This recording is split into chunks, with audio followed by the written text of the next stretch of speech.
ఓం నమో బ్రహ్మాదిభ్యో బ్రహ్మ విద్యా సంప్రదాయకర్తృభ్యో వంశ ఋషిభ్యో మహద్భ్యో నమో గురుభ్యః. ఓం శంకారూపేణ మచ్చిత్తం పంకీకృతమభూద్యయా కిం కరేయస్య సా మాయ శంకరాచార్యమాశ్రయేత్. ఓం యుక్తాహార విహారాయ వివిక్తస్థలవాసినే మలయాళయతీంద్రాయ బ్రహ్మనిష్ఠాయ తే నమః. ఓం సర్వమంగళమాంగళ్యే శివే సర్వార్థసాధికే శరణ్యే త్ర్యంబకే దేవి నారాయణి నమోస్తుతే. ఓం నారాయణం నమస్కృత్య నరం చైవ నరోత్తమం దేవీం సరస్వతీం వ్యాసం తతో జయముదీరయేత్. ఓం సహనా భవతు సహనౌ భునక్తు సహ వీర్యం కరవావహై తేజస్వినావధీతమస్తు మా విద్విషావహై. ఓం శాంతి శాంతి శాంతి. హరి ఓం తత్సత్. పరిపూర్ణ పరబ్రహ్మస్వరూపులకు ప్రియాత్తమ బంధువులారా, ఓం. ప్రశ్నోత్తరి.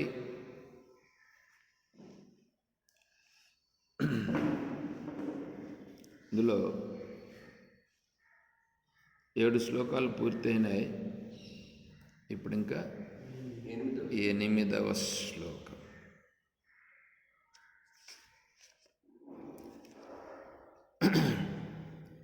కిం భూషణాద్ భూషణమస్తి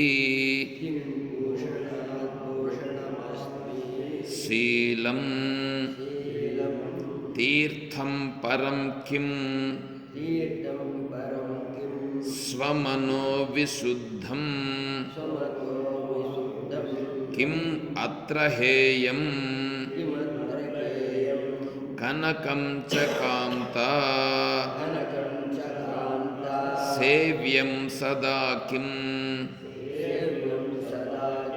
గురువేదవాక్యం. కిం భూషణాత్ భూషణమస్తి. భూషణాత్ భూషణం. భూషణం మనకు చేతికి దేన్ని వేసుకుంటామంటే కడియాలు వేసుకుంటారు. చేతికి కడియాలు వేసుకుంటారుగా. వేళ్లకు ఉంగరాలు వేసుకుంటారు. మెల్లో చైను. నడుముకి ఆడవాళ్ళు అయితే వడ్డానం వేసుకుంటారు. మగవాళ్ళు వేసుకుంటారు.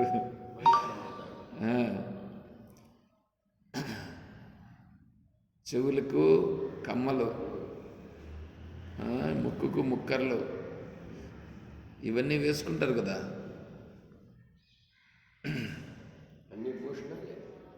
తలకు పాపెట్టి బొట్టు ఆడవాళ్ళు. మగవాళ్ళు కిరీటాల్లాగా పెట్టుకుంటారు. తర్వాత తల్లపాక కూడా చుడతారు కదా, ఇది కూడా ఆభరణమే. టోపీ వేసుకుంటారు, ఇది ఆభరణం. ఇది భూషణం.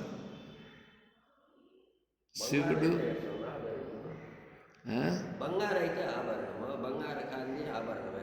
బంగారము కాకపోయినా ఇప్పుడు అది భూషణం. భూషణం అంటే ధరించి ఆడ దానికి శోభను తెచ్చేది. తలకు అందుకే కదా ఇప్పుడు పెళ్ళి కొడుకు అప్పుడు ఆడ రుమాలు చుట్టుతారు, అది భూషణం. వాడికి అలంకారం చేస్తారు, అవంతా అలంకారం, భూషణం. ఇవన్నీ కూడా ఏంటివి? భూషణాలు.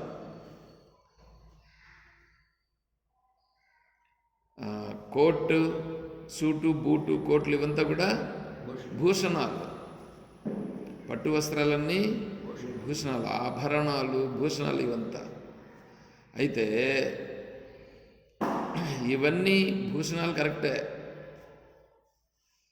ఈ భూషణాలు ఎందుకు అంగీకరించినారంటే చేతికి ఉంగరాన్ని పెట్టుకుండేవాళ్ళు. ఎందుకు చేతికి ఉంగరాన్ని పెట్టుకుండేది?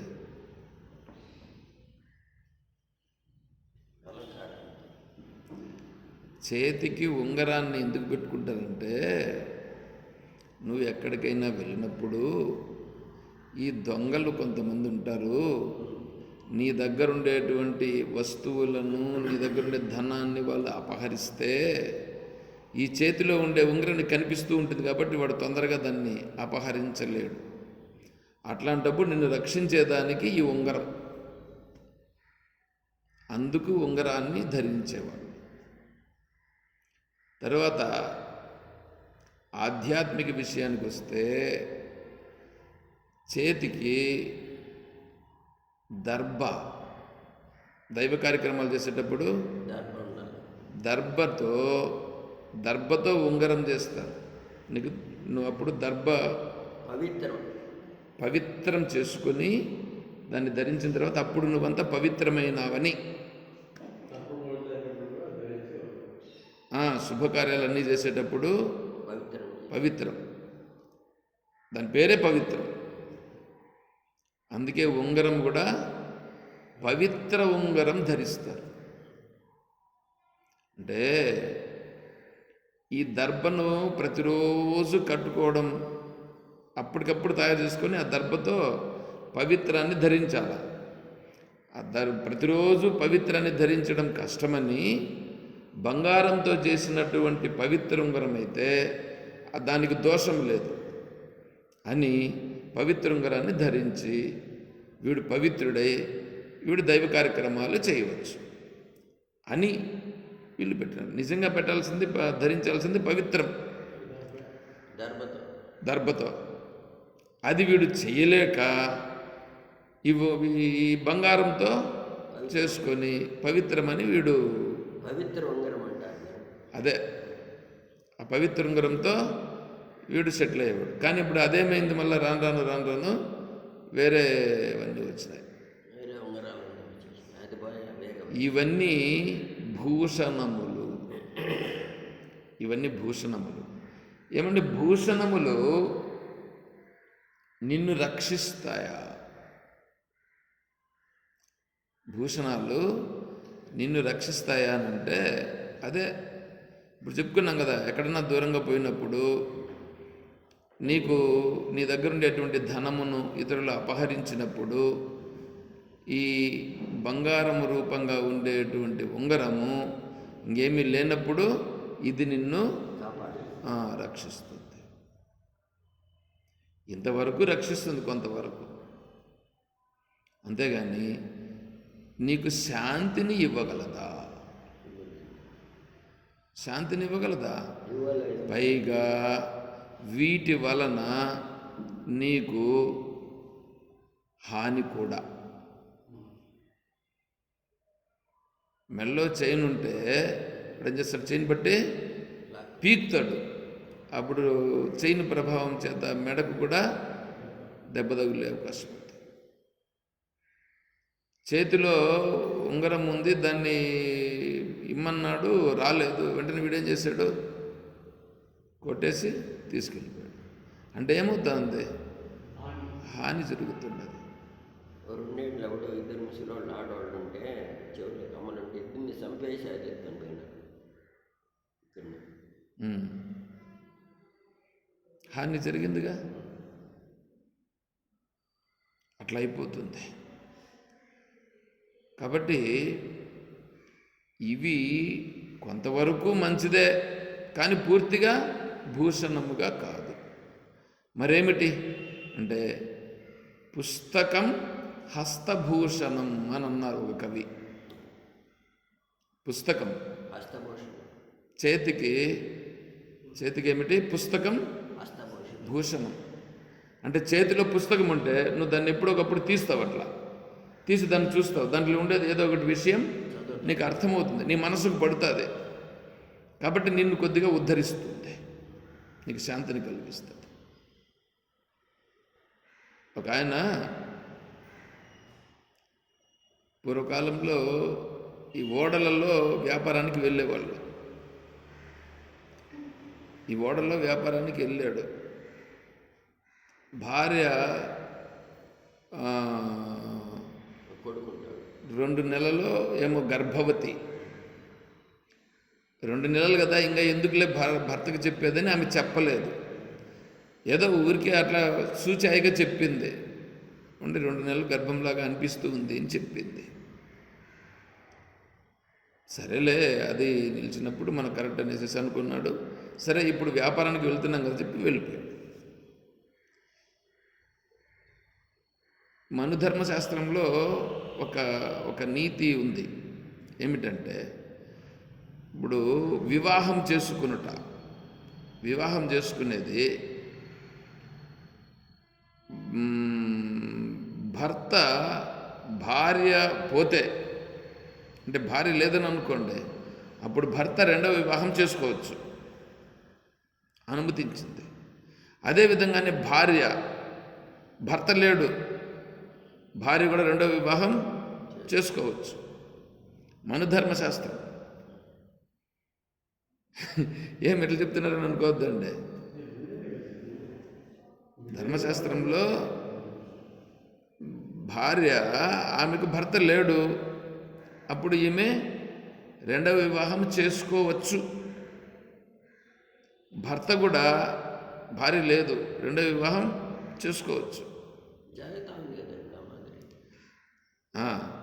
భర్త ఉండగానే 2వ వివాహం చేసుకుంటున్నారులే, అది కూడా జరుగుతూ ఉంది.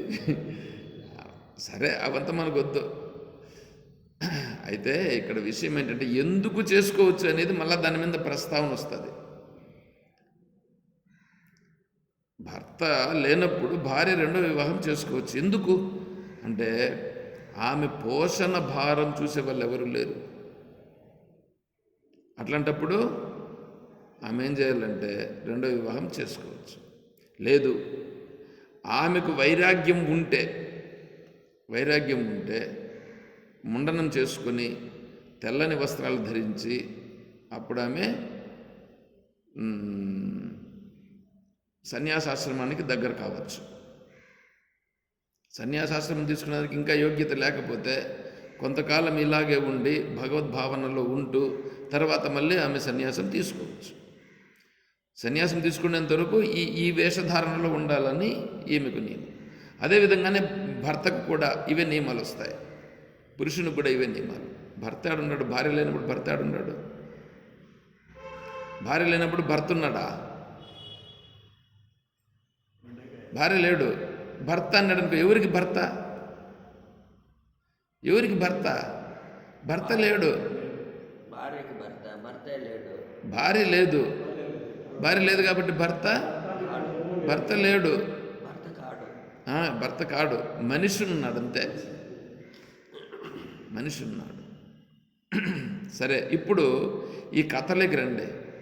ఇప్పుడు ఈయన పోయాడుగా వ్యాపారానికి వెళ్ళిపోయినాడు. 12 సంవత్సరాలు రాకపోతే భర్త బతికి ఉన్నా కూడా అదేం సమాచారం తెలియలా, బతుకున్నాడో లేదో తెలియదు. కాబట్టి ఈయన ఏం చేసుకోవచ్చు? ఇంకో వివాహం చేసుకోవచ్చు. 12 సంవత్సరాలు భర్త రాలా, పోయినోడు, కాబట్టి ఇంకో వివాహం చేసుకోవచ్చు. సరే ఈయన పోయినాడు. ఒక 20 ఏళ్ళ దాకా అయిపోయింది ఆయనకు. 20 ఏళ్ళు అట్లా అయిపోయింది. పోయి ఆ విషయంలో పడిపోయినాడు. అయిపోయింది. సరే ఇప్పుడు అక్కడి నుంచి బాగా డబ్బులు సంపాదించుకొని మళ్ళీ వస్తున్నాడు. వస్తూ ఉంటే దీంట్లో సంతోషంగా ఉన్నాడు. ఇప్పుడు నేను ఇంటికి పోతున్నాను భార్య దగ్గరికి అని సంతోషంగా ఉన్నాడు. ఆడ పడవలో ఉంటారు కదా, దాంట్లో ఒక ఆయన కవిత్వం చెప్పే ఆయన కవి ఉన్నాడు. ఆ కవి ఏం చెప్తున్నాడంటే, చూచిన దానిని వెంటనే నువ్వు విశ్వసించకుండా నిజముని ఎరిగి తర్వాత నువ్వు వ్యవహారం చెయ్యి. అంటే చూచింది సత్యమని నమ్మద్దు,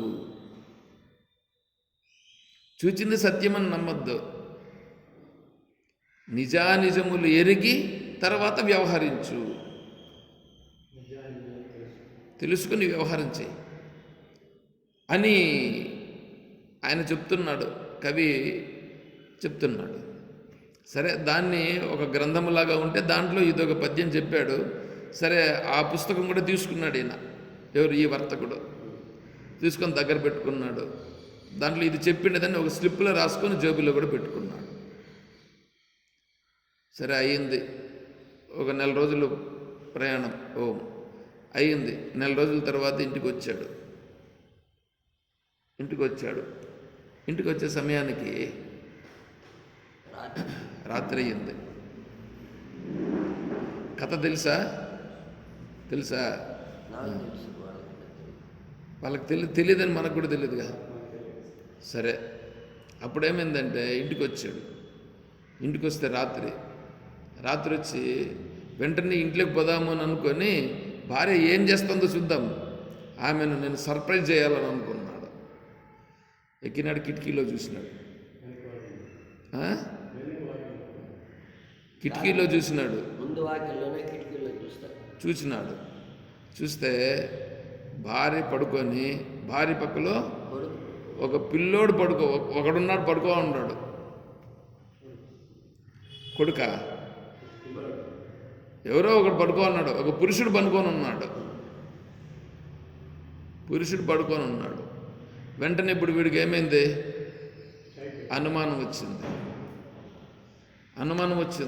ఎవరిపైన? భార్యపైన అనుమానం వచ్చింది. అంటే నేను లేనని ఈమె వేరే వివాహమో చేసుకునిందో, లేదా వేరే పురుషునితో సంబంధం పెట్టుకునిందో ఏదో జరిగింది. ఈమె నేను ఇప్పుడు ఏం చేయాలా? త్యజించేయాలి కాదు, చంపేయాలా. అవును, తల నరుకొని ఎంతమంది రాలేదు పోలీస్ స్టేషన్కి? తల పట్టుకొని వచ్చినారు కదా, జిట్టు పట్టుకొని తల నరికేసి జిట్టుతో సహా తలనెత్తుకొని పోలీస్ స్టేషన్కి వచ్చిన వాళ్ళు ఉన్నారు.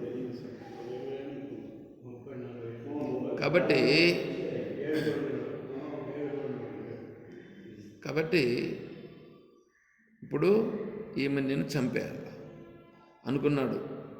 అట్లా ఇట్లా చూసి కత్తిని సంపాదించిన తర్వాత ఆ కత్తిని జోబిలో పెట్టుకున్నాడు. ఇంటికి వచ్చి లోపలికి ప్రవేశించినాడు. ఇంటిలోనికి ఎట్లాగో ప్రవేశించి ఆమె దగ్గరకు వచ్చి కత్తిని తీసేటప్పుడు జోబిలో ఉండేటివి పడిపోయినాయి. పడిపోతే వాటినన్నింటినీ ఎత్తి జోబులో పెట్టుకుంటూ అప్పుడు ఈ పేపర్ దొరికింది. చూసినాడు. నిజానిజములను చూచిన దాన్ని ప్రాధాన్యం ఇవ్వకుండా, నమ్మకుండా నిజానిజములను పరిశీలించి తర్వాత నువ్వు వ్యవహారం చేయనుంది. వీని కథ మళ్ళీ చెప్తా నేను ఇప్పుడు. ఎందుకంటే ఇది ప్రత్యక్షంగా నిదర్శనంగా తెలుస్తుంది కదా. వీని కథ వీడి కథ కవి చెప్పాడు కదా, వీడి కథ మళ్ళీ నేను చెప్తా. ఈమెను ఈ నిమిషంలో చంపేదానికంటే లేపి విషయాలని తెలుసుకుని మళ్ళీ చంపితే ఏం పోతుంది? ఒక అర్ధగంటే కదా టైం పడుతుంది అని అనుకొని కత్తిని మడిచి పెట్టుకొని తట్టి లేపిన తర్వాత లేస్తానే చూసింది ఆమె. చూసి భర్తను గుర్తుపట్టింది. గుర్తుపట్టి వచ్చినారా, సంతోషం, చాలా సంతోషం అని చెప్పని అనుకొని ఆమె వచ్చి ఆమె భర్తకు తగిన సేవలను చేయడం ప్రారంభించింది. అప్పుడు ఈమెను ఆ పురుషుని ఇద్దరిని చంపేయాలి. ఎంతసేపు పడుతుంది? కొంతసేపు ఓపిక పడదాం. లోపల వీనికి ఉక్రోషం వస్తూ ఉంది. సరే, ఆమె వచ్చి నీళ్ళు ఏవో తెచ్చిచ్చింది, తాగినాడంతా అయిన తర్వాత నీ కథ నేను నీ పొద్దు తేల్చేస్తాను, ఎవరు ఆ పురుషుడు అని అడిగినాడు. ఆ పురుషుడు ఎవరు అన్నాడు. ఆ పురుషుడు ఎవరేంది? మన సంతానం అని చెప్పింది. మన సంతానం అని చెప్పింది. మన సంతానం అంటేనే వీడికి ఏమైపోయింది? అప్పుడు గుండెల్లో రాయబడినట్లయిపోయింది.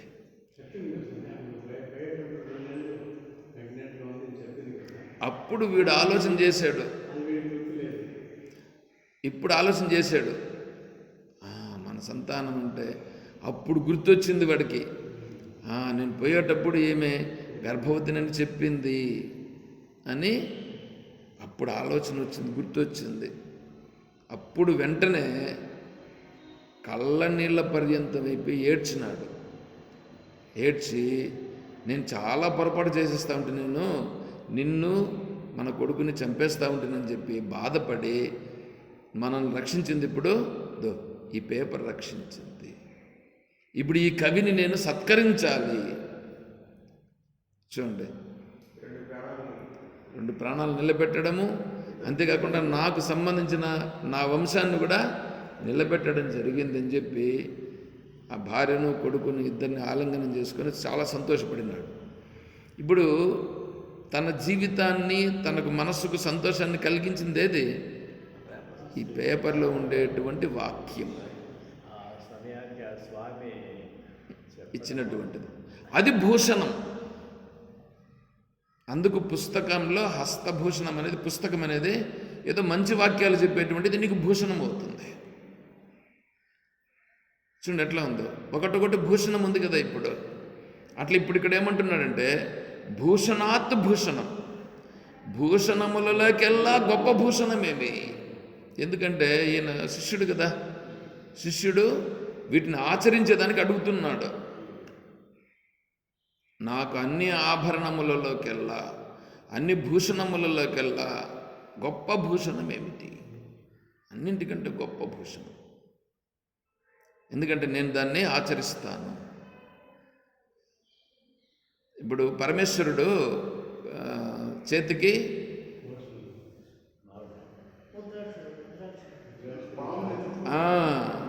పాములే ఆయనకు ఆభరణాలు, నాగాభరణాలు.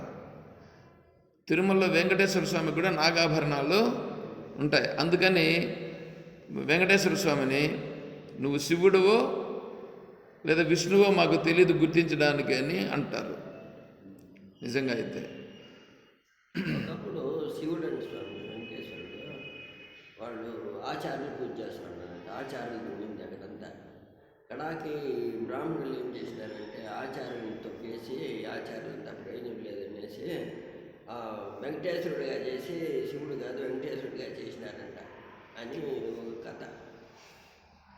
రామానుజాచార్యులు, నీకు కథలు చాలా గొప్పగా ఉంటాయి ఇవే. రామానుజాచార్యులు వచ్చి అంతా ఆయన ఏం చేశాడంటే అన్ని వైష్ణవ మతాలుగా మార్చేసినాడు. రామానుజాచార్యులు అన్ని వైష్ణవ మతాలుగా మార్చేశాడు. అప్పుడు తిరుమలకు కూడా పోయి, తిరుమలలో కూడా పెద్ద తతంగం జరిగింది. తిరుమలలో కూడా ఈయన వేరే రూపంగా వెళ్ళి అన్ని మార్చేసి ఏమేమో జరిగిందిలే. అందుకోసం మళ్ళీ వెంకటేశ్వర స్వామికి అక్కడ వ్యవహారం వచ్చింది. కాశీక్షేత్రానికి వెళ్ళినారు. అంటే పండితులందరూ చేరుతారు. పండితులందరూ చేరి ఆ పండితులతో సంవాదం జరుగుతుంది. ఇప్పుడు శివుడా విష్ణువా దేవుడు అనేది ఈయన వాదిస్తాడు, విష్ణువే దేవుడు అని వాదించడం. అప్పుడు పండితులందరూ కూడా సైలెంట్ అయిపోతే ఈయన వాదం నెగ్గి ఇప్పుడు నుంచి విష్ణువే దేవుడు అని చెప్పి అందరూ పూజించేట్టుగా. అట్లా కాశీక్షేత్రానికి కూడా వెళ్ళి, కాశీక్షేత్రంలో కూడా ఇదే విధంగానే పండితులందరూ చేరినారు. ఆ పండితులతో కూర్చొని వాదం జరిగింది. వాదంలో విష్ణువే దేవుడు అనేటట్లుగా నిరూపించేంత పరిస్థితి వచ్చేసింది. ఈ పండితులు కూడా కొద్దిగా వెనుకంజు వేసే పరిస్థితి వచ్చింది.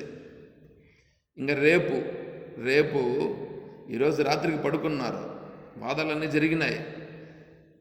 రేపటికి ఈ రామానుజాచార్యుల యొక్క సిద్ధాంతము నెగ్గితే కాశీక్షేత్రంలో కూడా ఇంకా శివుడు విష్ణువుగా మారిపోతాడు. ఆ పరిస్థితి వచ్చింది. సరే, పొద్దున్నే ఇంక లేచే పరిస్థితికి చూస్తే రామానుజాచార్య స్వామి కాశీక్షేత్రంలో లేడు.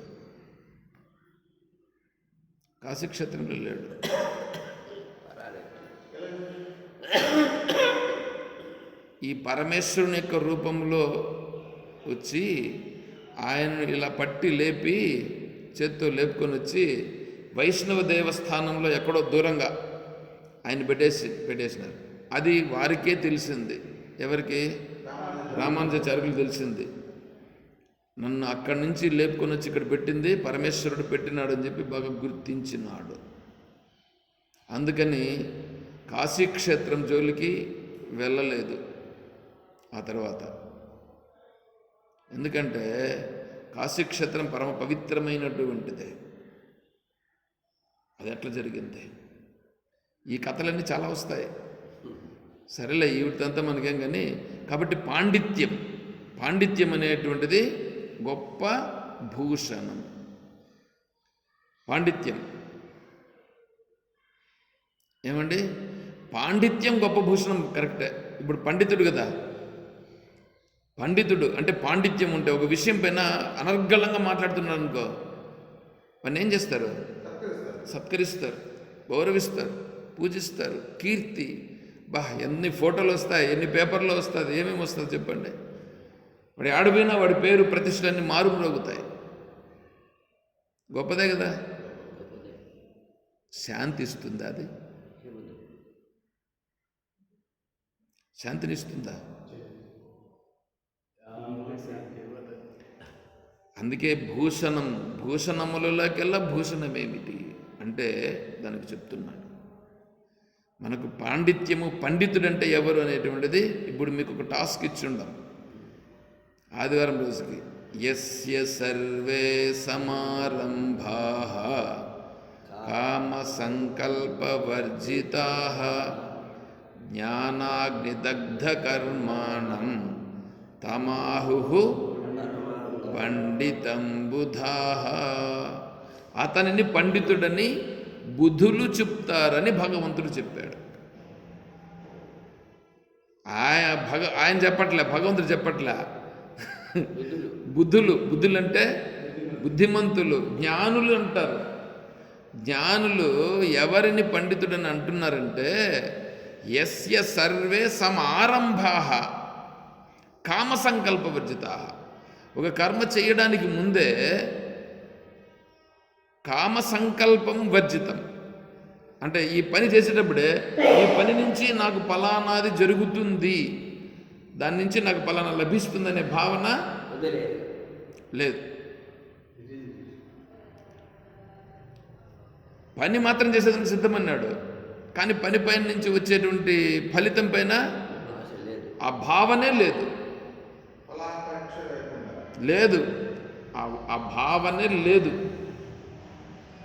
కామ సంకల్ప వర్జిత, సంకల్పమే లేదు. సంకల్పమే లేకపోతే ఇంక మరి దాని గురించి ఎట్లా ఉంటుంది? లేదు. అలా ఎవడున్నాడో అతను ఇప్పుడు పండితుడు. అలా ఉండాలంటే బుద్ధి ఎంత పరిపక్వత ఉండాలి. అయ్యా, లాభం ఏదో ఒకటి వస్తుందని కదా మనం పని చేస్తాం. ఏదో ఒకటి వస్తుందని పని చేస్తూ ఉంటే దాంతో నాకు పనే లేదు కానీ నేను మాత్రం చేస్తాననాలంటే అంటే వీడికి వెనకాల ఏముండల్లా, ఏమేమి జరుగుతుందో ఎట్లా జరుగుతుందో అన్నీ సక్రంగా జరుగుతాయనేటువంటి కాన్ఫిడెన్స్, దృఢత్వం. ఎంత దృఢం ఉంటే వాడు దీని గురించి పట్టించుకోకుండా ఉంటాడు. ఇప్పుడు ఒక అతన్ని పోలీస్ స్టేషన్ పట్టుకున్నాడని అనుకోండి.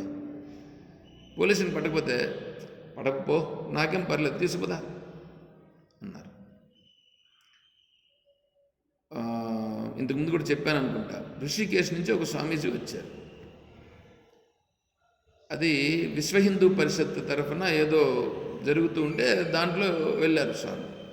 వాళ్ళు ఏం చేశారంటే వీళ్ళందరినీ కూడా మీరు ఇప్పుడు అరెస్ట్ చేయండి అని చెప్పేసి ఏదో ఒకటి వచ్చింది. దాంతో వీళ్ళందరినీ అరెస్ట్ చేశారు. దాంట్లో ఋషికేశ్ నుంచి వచ్చిన స్వామీజీని కూడా వీళ్ళు అరెస్ట్ చేశారు. అరెస్ట్ చేసి తీసుకొని పోయి జైల్లో పెట్టారు. జైల్లో పెడితే తర్వాత వీళ్ళందరూ ఏం చేశారంటే ఏదో వాళ్ళ పూచికత్తులు ఏంటంటో తెచ్చి దానికి బెయిల్ తెచ్చుకొని అందరూ పోయారు. ఈ ఋషికేశ్ నుంచి వచ్చిన స్వామి బెయిల్ రాలేదు, ఏమీ రాలేదు, ఈయన మాత్రం కూర్చొని ఉన్నాడు.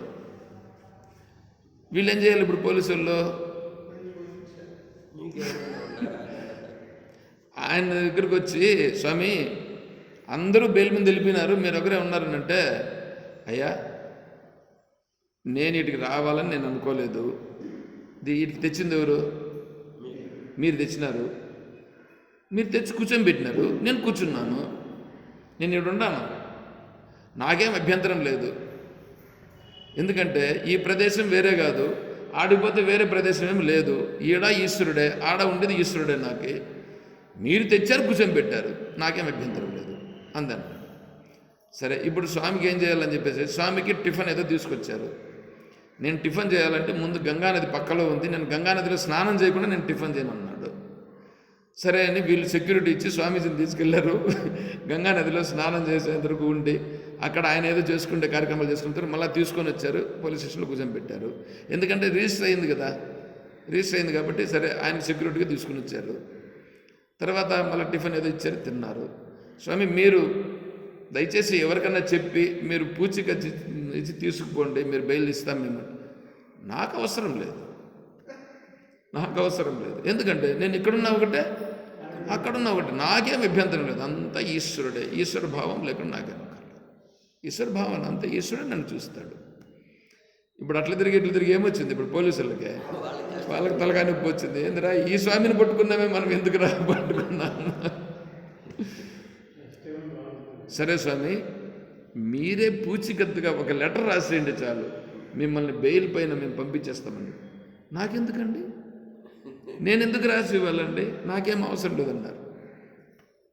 అప్పుడు వాళ్ళు ఏం చేశారంటే పోలీసు వాళ్ళు వాళ్ళే ఒక దాన్ని సృష్టించి స్వామీజీ ఏమి తప్పు లేదన్నట్లుగా వాళ్ళే చేసి వాళ్ళు రాసిన తర్వాత, స్వామి మీరు బయలుదేరండి, మీ పని మీరు చేసుకోండి, మిమ్మల్ని ఇక్కడికి మేము తీసుకురావడం మాదే తప్పు అని వాళ్ళే క్షమాపణ కోరుకున్నారట. ఇది తత్వవేదానంద స్వామి వారు చెప్పిన కథ, జరిగిన కథ, జరగంది కాదు, ఇది జరిగింది. ఇది కాబట్టి ఏ ప్రదేశమైనా కూడా కానీ నన్ను రక్షించేది ఈశ్వరుడే అని ఈశ్వరుని పైన ఇంత దృఢముగా ఉంటే వాడు ఇప్పుడు జరిగే దాని గురించి ఆలోచిస్తాడా? ఇప్పుడు నేను ఏమి చెయ్యాలనేది మాత్రమే చేస్తాడు. అది కర్తవ్య కర్మ, అది కర్తవ్యాన్ని మాత్రం చేస్తాడు కానీ ఫలాపేక్ష ఉండదు. అలా ఉన్నాడే, అలా ఉండుటను శీలం అని అంటారు. శీలము అని అంటే ఎప్పుడెప్పుడు ఎక్కడెక్కడ ఎలా ఉండాలనో, ఎప్పుడెక్కడ ఎలా మాట్లాడాలనో, ఏ విషయాన్ని మాట్లాడాలనో అదే మాట్లాడతాడు, ఏ విషయాలు మాట్లాడాలనో అదే మాట్లాడతాడు, దానికి సంబంధించిన దాన్నే మాట్లాడతాడు, దానికి సంబంధించిన దాన్నే చేస్తాడు, శాస్త్రానికి విరుద్ధంగా ప్రవర్తించడు. ఇలా ఉండుట శీలము. ఒక 2 నిమిషాలు చెప్పి ముగిస్తాను. ఈ శీలము అంత గొప్పది ఈ సృష్టిలో ఇంకొకటి లేదు. నిన్ను రక్షించేది నీ శీలం. నిన్ను రక్షించే ధర్మో రక్షతి రక్షిత అని అన్నారు కదా, ఇప్పుడు అదే శీలం. కర్ణుడు యుద్ధరంగంలో ఉన్నాడు, కవచకొండలాలు లాగేశారు, శాపాలు వచ్చాయి, మంత్రాలు పనిచేయవు, ఆ రథము దిగబడిపోతూ ఉంది. పోనీ ముందరుండేటువంటి వాడు సారథిని, రారా దీన్ని ఎత్తుదాము రండి అంటే, ఆ పని నాది కాదు, సూతుడు చేయాలా, నేను చేయనని చెప్పి వాడు వాని పాటికి వాడు వెళ్ళిపోతాడు. చూడండి ఎట్లా ఉందో.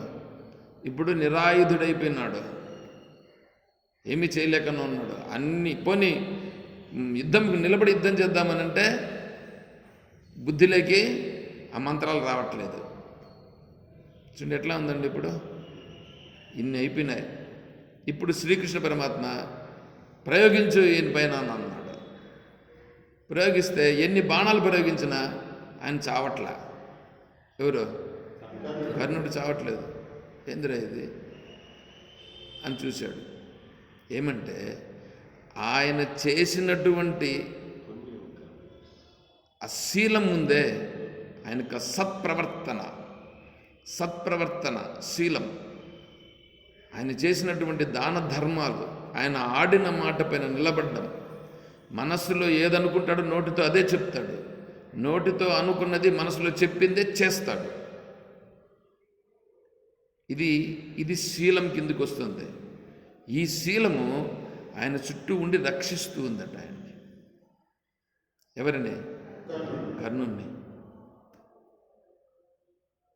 ఈయన ఇంక సావడం, ఆయన చస్తే కానీ ఇంక ముందుకు పోయేదానికి లేదు.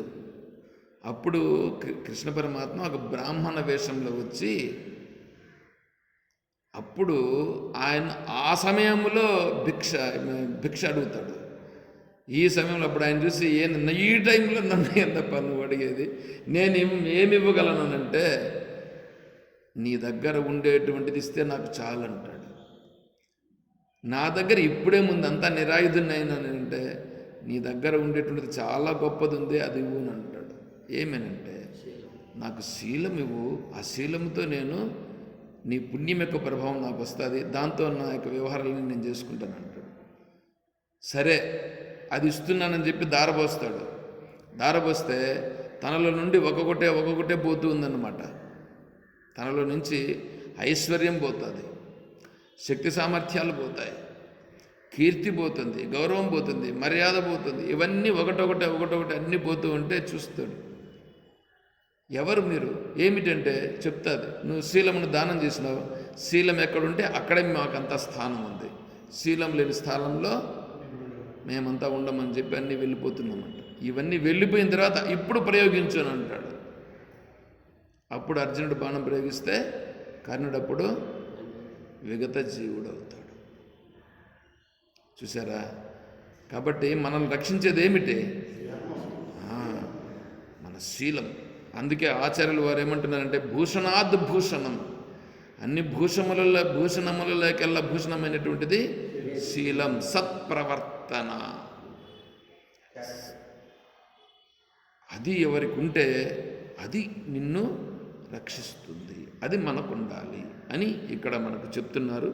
తర్వాత మిగతా విషయాలు చెప్తున్నారు, అవి మళ్ళీ మనం రేపు తెలుసుకునే ప్రయత్నం చేద్దాం.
शांति हरे ओम तत्सद। ओम सर्वं श्री सद्गुरुचरणारविंदार्पणमस्तु। ओम जय बोलो श्री कृष्ण परमात्मा की जय, बोलो गीता माता की जय, बोलो भक्त मंडली की। हर नमः पार्वती पतये। जय सीताराम। हरि ओम तत्सत्। ओम श्री हरि ओम। ನಮಗೆ ಸೀರೆ ಮತ್ತು ಕ್ಯಾರೆಕ್ಟರ್ ಅಂತ ಕೂಡ ಅನ್ನಿಸ್ತದೆ. ఇంగ్లీష్లో సత్ప్రవర్తన సత్ప్రవర్తనే చాలా